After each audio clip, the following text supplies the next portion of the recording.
Hi, everyone. I'm back with chapters 46 and 47 in The Wild Robot. And chapter 46 is called The Fight. It starts on page 139. Hello, bears. My name is Roz. Oh, we know who you are, said the sister bear. Her voice dripped with sarcasm. We're happy to see you again. Yeah, we're very happy to see you again, echoed the brother bear. Why do you always repeat what I say? Said the sister bear to her brother. It's so annoying. I was just backing you up. Let me do the talking. Fine, you don't have to be so mean about it. The bickering bears were interrupted by the robot's friendliest voice. With whom do I have the pleasure of speaking? How rude of us, said the sister bear. My name is Nettle, and this is my little brother Thorn. I'm not little, snapped Thorn under his breath. It is lovely to meet you both, said Roz, but I am afraid I really must be going. And I'm afraid we can't let you do that, Nettle stepped into Roz's path. My brother and we don't like monsters. I am not a monster, I am a robot.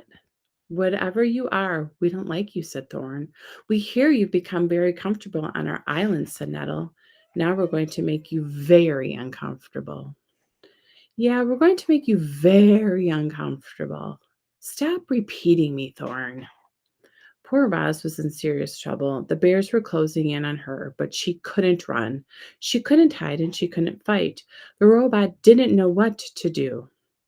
But before she could do anything, there was a loud squawk and a streak of feathers. Stay away from my mama! Bright Bill swooped down and skidded to a stop between the robot and the bears. So the rumors are true, Nettle laughed. There really is a runty gosling who thinks the robot is his mother. How could anyone be so stupid? Do yourself a favor, Gosling, and fly away before you get hurt. She is right, Bright Bill, said Roz. Please let me handle this. But the gosling stood his ground. He spread his wings and hopped around, ready to defend his mother. The bears roared with laughter. Then, with a flick of her paw, Nettle sent Bright Bill tumbling over the ground, over and over, until he flopped onto his back and stared up at the sky, stunned. This is our island, snarled Nettle, and it's time for you to go, growled Thorn. Roz made herself as big as possible. She banged her chest and roared wild, angry sounds, but the bears were not intimidated. They roared right back, and then they attacked. Nettle puzzled Roz into a fierce bear hug while Thorn clawed at her legs. The robot tried to shake free, but the bears would not let go of their prey, not this time. A cloud of dust bloomed around the trio as they thrashed closer to the edge of the cliff. All of a sudden, something burst out of the trees and onto the open cliff top. Mother Bear. She was gigantic, like a mountain of golden fur, and she was furious. It seemed like this would be the end of our robot. But Mother Bear wasn't there to join the fight. She was there to break it up. Nettle, Thorn, get over here this instant. The young bears should have listened to their mother. Instead, they pretended not to hear her. Nettle slashed at Roz's body, and Thor began wrestling with her foot. He grabbed the foot with both paws and forced it up from the ground. Then, with every once, and then with every ounce of his strength, he twisted the foot around. Reader, the following events happened very quickly. First, there was a strange thwip sound as the robot's right foot popped off her leg and sailed through the air. Then everyone toppled over. Nettle and Roz fell sideways along the edge, but Thorn fell backward and tumbled right off the cliff. Do you know what the most terrible sound in the world is? It's the howl of a mother bear as she watches her cub tumble off a cliff. Mother Bear's howl was so startling that it snapped Brightbill right out of his stupor. Her howl was so powerful that it shook Roz's entire body. Her howl was so loud that animals heard it clear across the island. But there was no reply from Thorn. Mother Bear's howl slowly faded, and she wilted to the ground.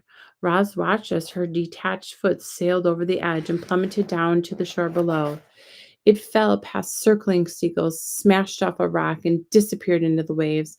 And that's when the robot noticed something furry dangling from the cliffside. Thorn! His full weight hung from a tree that was rooted to the rock wall. He gripped the tree tightly in his jaws and looked up at Roz with wide, frightened eyes. I see Thorn, shouted Roz. Grab my legs, quickly. Mother Bear and Nettle scrambled to their feet. Each bear took a leg in their mouth, and together they slowly lowered Roz's head first down the cliff. Thorn whimpered through clenched teeth as he watched the robot approach. Then he felt her strong arms wrap around him and heard her booming voice holler, "Pull us up!" Thorn let go of the branch and cried, "Please don't drop me, Roz. I don't want to die." "Do not worry," said the robot. "I will not drop you." The next few moments seemed to drag on and on. Mother Bear and Nettle kept pulling on Roz's legs, and more of the robot slowly came into view until a furry golden head finally appeared, and Thorn leaped into the embrace of his family. It's a little scary. Chapter 47 is called The Parade. That starts on page 145. Does it hurt? Bright Bill touched the smooth surface where his mother's foot used to be. No, it does not hurt, said Roz, but it will be difficult for me to walk. The bears huddled behind the gosling and stared at the robot's stump of a leg. Nobody understood how a foot could pop off like that or how Roz could remain calm. Roz, I'm sorry my cubs attacked you, said Mother Bear. Sometimes they're completely out of control. It is okay. You know how they are at this age. I can't thank you enough for saving Thorn. I promise my cubs will never bother you again. Isn't that right? Yes, Mother, said Nettle and Thorn together. The robot tried to walk. She bobbed up and down on her uneven legs, which worked well enough on the flat surface of the cliff top. But once she entered the forest, her problem became clear. The smooth stump had to grip and it slipped around on the forest floor, so Roz tried hopping on her one good foot.